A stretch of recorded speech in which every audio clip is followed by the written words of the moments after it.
अरिलोस्थित शिशु अनंत आश्रमर मुखपात्र अनंत प्रभार 52तम वार्षिक उत्सव पालित होइछि। आश्रमर प्रतिष्ठाता पूज्य पूजक पद्मश्री बाबा बलिया प्रथमे आशीर्वाद वचन प्रदान पूर्वक कार्यक्रम उद्घाटन करथिले।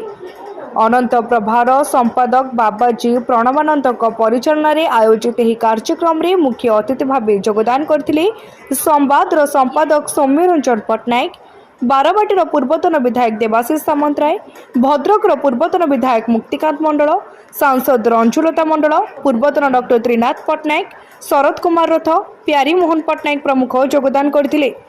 परवर्ती समय रे अक्षय तृतीय ठारू आरंभ होइतिबा विश्वशांति महायज्ञर पूर्णाहुति विश्वप्रेमी बलिया करकमल रे संपादित होइतिला। आश्रमर मुख्य ट्रस्टी श्रीवास दास, परमात्मा दास, चिन्मयानंद ब्रह्मचारी, चितानंद ब्रह्मचारी, गोपाल दास, कालिया नना, मानस दास, डॉक्टर अरुण पाणी प्रमुख सहयोग करथिबा बेले एही पूर्णाहुति कार्यक्रम रे प्राय 30,000 लोक समागम देखिबाको मिलिथिला।